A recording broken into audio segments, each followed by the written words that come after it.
determining which type of surgery is best for each patient depends on several factors. And evaluation by a hernia specialist can really involve evaluation of all those different factors and give you a good recommendation based on all of that as to what's the best surgery for you. In addition to what type of surgical approach, however, we also have to talk about the type of anesthesia that's needed. The general principle being that less medications, less anesthesia, while keeping our patients completely comfortable and pain-free during surgery as the primary goal, but the less medications possible, the better.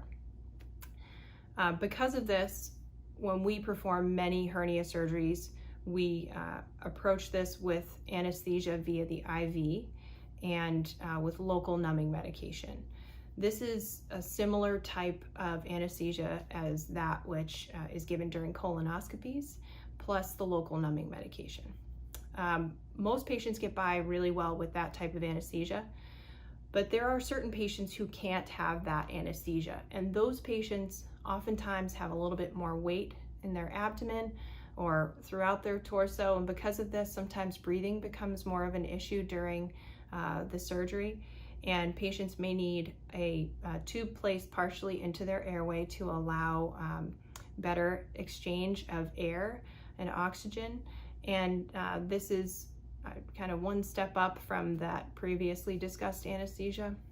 There are also certain patients who, by virtue of either their body shape or the type of surgery they're having, have to have general anesthesia.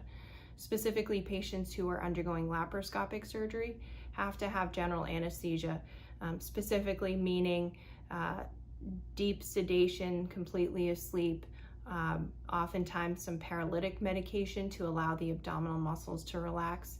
Unfortunately, there's just no way to do laparoscopic surgery without general anesthesia.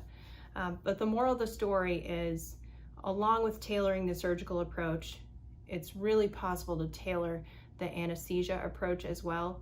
And we've found that patients who get less anesthesia end up requiring less opioid pain medications after surgery and have a quicker recovery. So when possible, we really try to go with surgical approaches that are amenable to less anesthesia, and also, really just maximize the entire experience for patients to get them back to their real lives and over the recovery period as soon as possible.